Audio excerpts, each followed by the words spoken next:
Assalamualaikum warahmatullahi wabarakatuh. Perkenalkan, nama saya Nurul Syifa Fuada, saya dari kelas 12 AI1.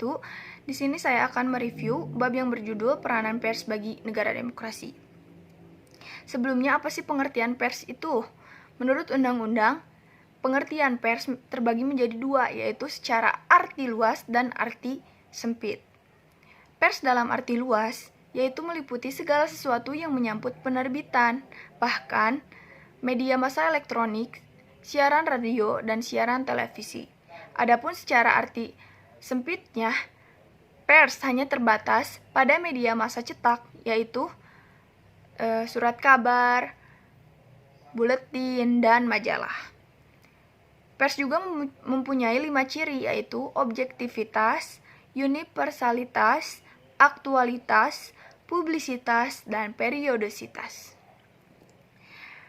Fungsi pers yaitu sebagai media informasi, pendidikan atau mendidik, menghibur, sebagai kontrol sosial, dan sebagai lembaga ekonomi. Pers mempunyai 3 prinsip, yaitu idealisme, komersialisme, dan profesionalisme.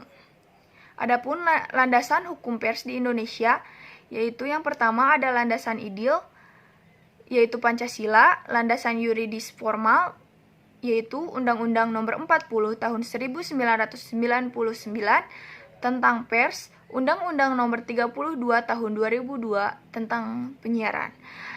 Yang ketiga ada landasan konstitusional, yaitu Pasal 28 dan Pasal 28F Undang-Undang Dasar Negara Republik Indonesia tahun 1945.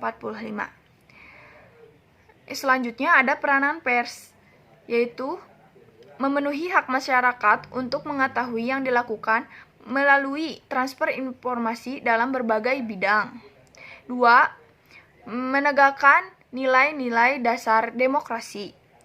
3. Mendorong terwujudnya supremasi hukum dan hak asasi manusia atau HAM. Dan yang selanjutnya, perkembangan pers di Indonesia, yaitu pada masa penjajahan Belanda, pers bertujuan untuk menegakkan penjajahan, menentang pergerakan rakyat, dan melancarkan perdagangan. Dalam masa kependudukan Jepang, pers dijadikan sebagai alat propaganda dengan maksud memperoleh dukungan rakyat Indonesia dalam perang melawan tentara sekutu. Dalam masa kemerdekaan, masa revolusi fisik tahun 1945 sampai 1949, pers pada periode ini dikembangkan untuk menyebarluaskan berita proklamasi ke seluruh wilayah Republik Indonesia.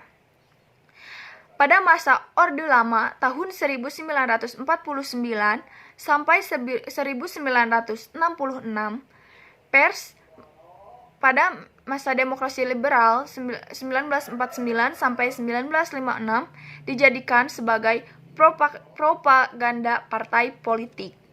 Pers pada masa demokrasi terpimpin pada 1956 sampai 1966 bersifat otoriter.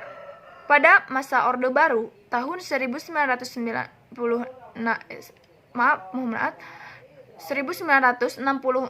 sampai 1998, pada periode ini lahir pers Pancasila yang sehat, bebas, dan bertanggung jawab. Akan tetapi hanya berlangsung pada 8 tahun. Pada masa reformasi, pers diberi kemerdekaan dengan landasan hukum kuat, yaitu Undang-Undang Nomor 39 Tahun 1999 tentang Hak Asasi Manusia dan Undang-Undang Nomor 40 Tahun 1999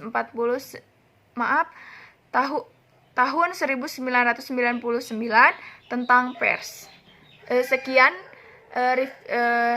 Sekian persentase dari saya. Mohon maaf, sekian reviewan dari saya. Wassalamualaikum warahmatullahi wabarakatuh.